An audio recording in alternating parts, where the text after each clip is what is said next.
Bergamota no ar, obrigado para todo mundo que está com a gente. É a segunda parte da entrevista com a Rosane Vanusa, funcionária pública, escrivã, mas acima de tudo, uma atleta inspiradora, e vocês vão entender por quê.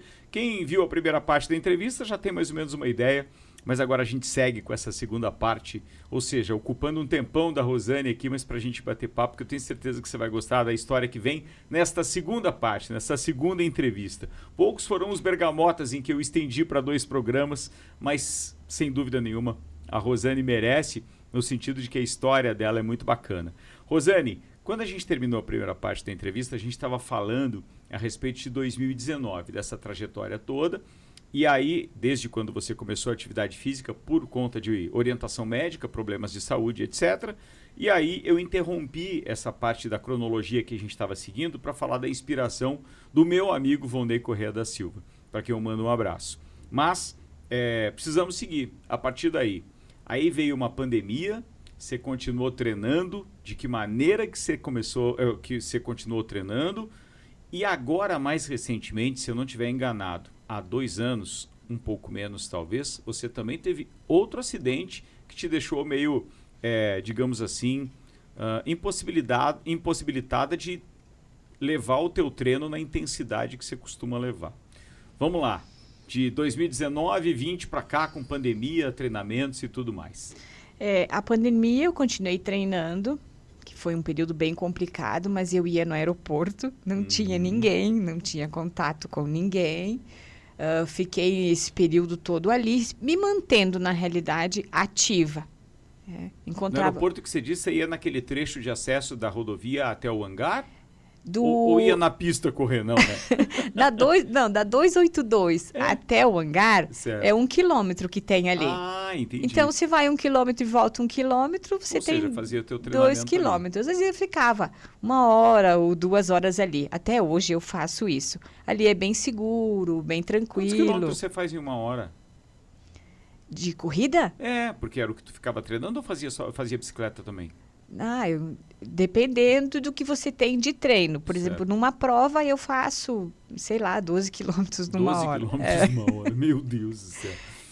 Mas assim, no treino é muito relativo, porque você começa aquecendo, daí você faz o treino principal, daí você desaquece, então tem todo essa situação.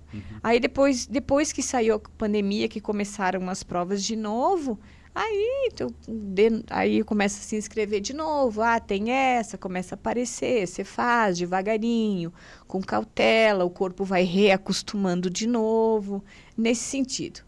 Aí em 2022, eu comecei a fazer as longas distâncias. Como eu te falei, o corpo vai se habituando com aquela situação.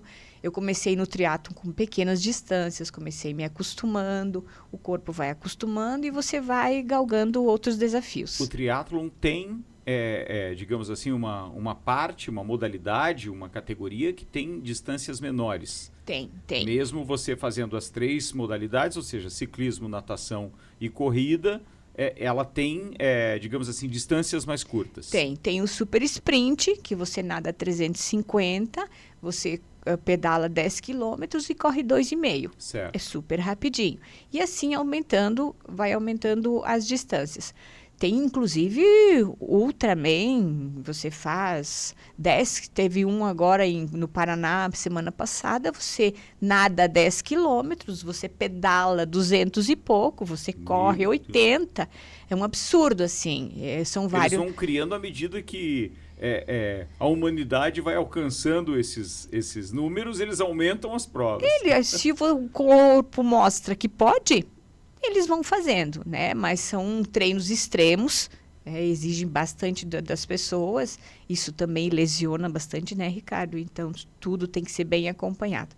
Mas em 2022, eu me desafiei a fazer uma prova mais longa, que é esse que chamam de Ironman 70.3. E ali o corpo... E aquilo, para mim, foi realmente um desafio, porque eu achava que eu não era capaz. O meu treinador não era a favor na época. Ele disse, você tem uma certa idade, Rosane, você já não é mais novinha.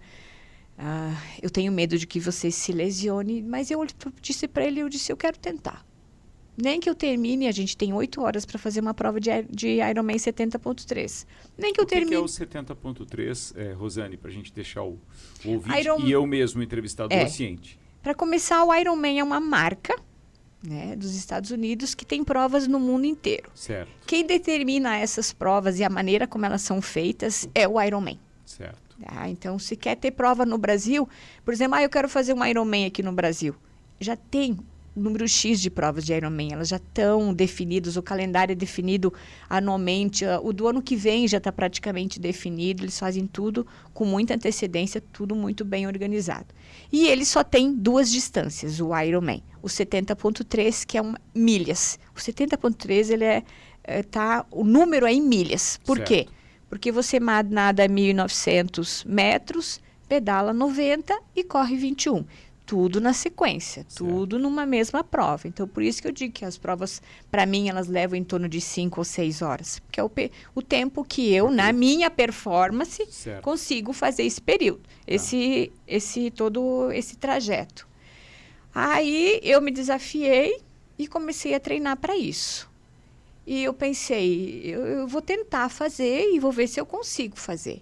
E, de novo, o corpo se acostumou e eu já fiz 4 70.3. Meu Deus do céu, Rosane. Mas você nunca faz para ganhar, você faz para se desafiar, né? Eu faço para me desafiar e porque eu gosto de fazer. Entendi. Eu não sei, porque quando a gente faz um Ironman 70.3... Mas vamos combinar que também é fácil ver foto tua no pódio, Rosane. A gente tem que entender isso também. Tu pode não fazer para ganhar, mas que tu tá sempre lá nas cabeças, tá. É assim, eu treino bastante, né, Ricardo? A gente treina bastante e o resultado é uma consequência. Certo. Porque quando você tá, que nem teve um 70.3 em Florianópolis semana retrasada que eu fiz. Choveu bastante, foi uma prova difícil. Eu fiz uma bike bem cautelosa, porque tinha muita chuva, era água por tudo que era lado em Florianópolis, bem complicado, medo de cair, medo de dar algum acidente. E daí depois fui fazendo a corrida. Como tinha 1.900 inscritos e as largadas são em momentos diferentes, tu nunca sabe quem está no começo, quem está no fim. Lá pelas tantas que o Vonei estava lá me ouvindo e disse, você está em tal colocação. Mas aquilo, para mim, se eu estava em último, não me interessava se eu estava em primeiro. Como é que é a comunicação de vocês durante a prova? Ele dá uns gritos na rua. Não, então beleza. Eu achei que tinha alguma coisa tecnológica já envolvida aí, não. Não, é que você, na corrida, você faz 3 vezes o mesmo trajeto. Então, você passa pelo público, né? Então, orienta, quer uma comida. Não pode ajuda externa, mas os gritos pode dar. Claro, perfeito. Incentivo. Bora, Rosane. E no final, ali, eu terminei na 4ª posição. Foi, assim, surpreendente. O que eu ia te falar? Como são muitos atletas, eles vêm de N países. Certo. Só para te ter uma ideia, em Florianópolis tinha 23 ou 25 países diferentes. Caramba! Um senhor que tinha 82 anos e que concluiu a prova, Ricardo, ele é dos Estados Unidos. Que espetáculo isso. Assim, é inspirador. Então, assim, é um respeito. Porque, por exemplo, as pessoas podem dizer, nossa, 82 anos, demorou um montão para terminar a prova. Gente, aquilo é um exemplo de vida, de persistência, de vontade de fazer extraordinário. Eu acho que o mais difícil é conseguir, o tempo é o de menos para quem tem 82 anos. E todo mundo respeita o teu tempo. É óbvio que a gente não concorre com mulheres que têm 30, 40 anos. Eu não tenho isso, eu não tenho a mesma performance que elas. Mas eu vou no meu tempo. Então, se o meu tempo é talvez um pouquinho melhor que algumas das minhas concorrentes, beleza. Ótimo, tá lá. Tem sempre um lugar no pódio esperando. Mas se eu não for, a primeira vez que eu fiz em São Paulo 70.13, em 2022, que eu te falei, eu cheguei em último, Ricardo. Mas completou. Completei. Isso, estava feliz, garanto. Tive problemas na natação, foi uma situação inesperada, né? Ali um jet ski quase passou por cima da minha cabeça, Caramba. Ele foi salvar uma moça. Eu me perdi, fiquei muito tempo ali, me atrasei. Acontece quando tem muita gente, mas o objetivo era concluir. E a conclusão é para você, uma satisfação interna. E é isso que, na verdade, a gente faz. A luta é você contra você mesmo. Isso é muito legal. Essa história do você contra você, que é a parte da inspiração também, que vem de algumas figuras, como esse senhor de 82 anos que você falou.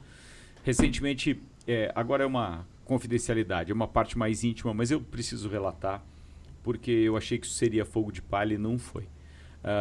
Recentemente a gente foi convidado, eu e a minha esposa, a Suyan, para irmos jantar na casa do Vonei e da Rosane. Chegando lá, a Suyan, muito interessada, perguntou várias coisas para a Rosane, sentou ao lado dela e etc. E a Rosane contou algumas histórias. Então, só queria dizer para vocês que essa história que pouco nós estamos relatando aqui, em 2 programas, o programa de ontem e o programa de hoje com a Rosane, que são 2 programas de 17 minutos, mas ali em cerca de 1h30, 2 horas, a Rosane, da maneira querida e simples que ela está colocando as coisas aqui, fez com que a Suyan, minha esposa, se inspirasse. E a Suyan começou a correr. E ela está muito feliz porque ela já consegue correr 4 quilômetros e já está buscando aquela questão de correr os 5 e de correr os 6, e realmente é inspirador. Então, divido com os meus queridos ouvintes isso que estou dividindo aqui com a Rosane também. Eu não sei se elas têm conversado, mas a Suyan tem acompanhado, obviamente, a Rosane o tempo inteiro. E para a gente ir para a última parte, além de eu agradecer essa inspiração pela parte física que você provoca, essa preparação física, essa vontade de se superar, que você está tendo influência lá dentro da minha casa, mas eu queria dizer para você que a gente está muito feliz enquanto lagiano também por esse passo, por esse tema que a gente vai indagar a partir de agora nessa entrevista para fechar essa série de 2 entrevistas do Bergamota. Rosane, como é que está a tua preparação e o que te levou a estar, então, nesta competição? Porque não é só se inscrever, é estar classificada, apta a ir para o outro lado do mundo. Vocês vão de família, mala e cuia, praticamente 2 meses, como você me falou fora do ar, para Nova Zelândia. Que competição é essa? Como foi o caminho até ali? E o que você já tem preparado? Como eu comentei com você, o Ironman é uma empresa, Ricardo. E ele que estabelece as competições que tem no mundo inteiro. Seja no Brasil, seja na Argentina, seja na Itália, seja na Áustria, seja nos Estados Unidos. E eles determinam que num ano eles escolhem os melhores de todas as categorias e fazem um mundial. Então, para você participar deste mundial, você tem que primeiro participar de uma prova de Ironman e ficar bem classificada. Tem índice? Depende, assim, do índice. Por exemplo, assim, o ano passado, quando eu consegui a vaga, eu fiz a prova em Fortaleza. Nós tínhamos, na minha categoria, uma vaga. Certo. Então, essa uma vaga só ia para a mulher que chegasse em primeiro. É assim que funciona. O que aconteceu ano passado em Fortaleza? Quem ganhou a prova em Fortaleza na minha categoria foi uma argentina. E ela já tinha competido na Argentina e já tinha ganho a vaga lá. Certo. Então, quando ela foi chamada, fulana, você quer a vaga para Nova Zelândia? Ela disse, não, eu já tenho a vaga. Então, essa uma vaga passa para a segunda colocada, caso ela queira. E a segunda colocada, no caso, era eu, lá na época. E eu abracei com todas as forças, porque eu acho que é uma experiência única. Você conseguir tá entre os melhores que fazem Ironman 70.3 no mundo, deve ser divino. Aquilo é um entusiasmo só, é uma experiência espetacular, que nem você diz. Imagino. Então, eu não podia perder, né? A minha performance diante de todas essas que são profissionais não vai contar, mas eu vou estar lá. Quando é a prova lá, Rosane? Em dezembro. Em dezembro. E vocês vão para lá quando? A ideia é ir em novembro, porque são 15 horas de diferença de fuso horário. Tem a questão da adaptação, tem a questão da língua, tem todo um trabalho que tem que ser feito. A Nova Zelândia, não sei se você lembra, mas a condução é que nem é na Inglaterra. Sim, é boa inglesa, né? As pessoas dirigem do outro lado. Então, eu acho que tem que ter uma adaptação para você ir mais seguro, ir melhor, conhecer melhor. E eu gosto de fazer as coisas, mas eu gosto de estar um pouco cercada com segurança, né, Ricardo? Quando eu vou para um negócio, eu estudo, eu avalio, eu vejo, eu penso, eu gosto de me inteirar primeiro. Certo. Mas muito é legal. uma questão minha. Rosane, eu queria dizer muito obrigado. Eu desejo todo o sucesso do mundo. Espero que a gente possa conversar depois na sua volta também, contando a experiência independente do resultado, porque você já inspira só por essa força de vontade. E estou muito feliz que você aceitou dar uma entrevista. Eu não creio que isso seja uma praxe sua, pelo que eu sei. Eu nunca vi uma entrevista sua, nunca te vi falando em lugar nenhum. Então, eu estou muito feliz e lisonjeado por você ter aceitado o meu convite. E queria que você levasse um abraço para toda aquela família que eu adoro. Tudo de bom e sucesso, tá? Muito obrigado por inspirar tanta gente assim. Eu que agradeço, Ricardo, agradeço o convite. Um abraço para todos os ouvintes que ficaram ouvindo as minhas histórias. Um abraço para minha família, o pessoal do Triatlon, turma do Longão que me ajuda bastante, que faz bastante eventos. E dizer assim, ó, que esporte realmente é vida. Você se sente bem, você faz o corpo funcionar, você conhece muita gente, você tem outros interesses. No meu caso, olha só, eu nunca imaginei em viajar em função de mundial e isso acabou me levando lá, né? Mas não porque eu queria ir para o mundial, mas de repente, como você disse, porque eu tenho disciplina. Não é fácil, Ricardo. Tá chovendo, você levantar, vai com chuva. Ah, eu tô com preguiça hoje. Não, leva a preguiça junto para correr. Ah, eu tô cansada, tem um monte de coisa para fazer. A gente vai. Às vezes tem que levantar, às vezes coitado do meu vizinho. Eu começo a bicicleta às vezes 5:30 da manhã e eu moro em apartamento. Já perguntei para ele várias vezes se incomodo, se não incomodo. Ele disse que não. Então tem tudo isso assim que eu cuido bastante para não deixar de fazer. Porque eu gosto de fazer, mas a determinação, a atitude de você fazer alguma coisa por você, que eu acho que é o que vale a pena. É isso aí. Senhoras e senhores, Rosane Vanuza, minha entrevistada nesse Bergamota.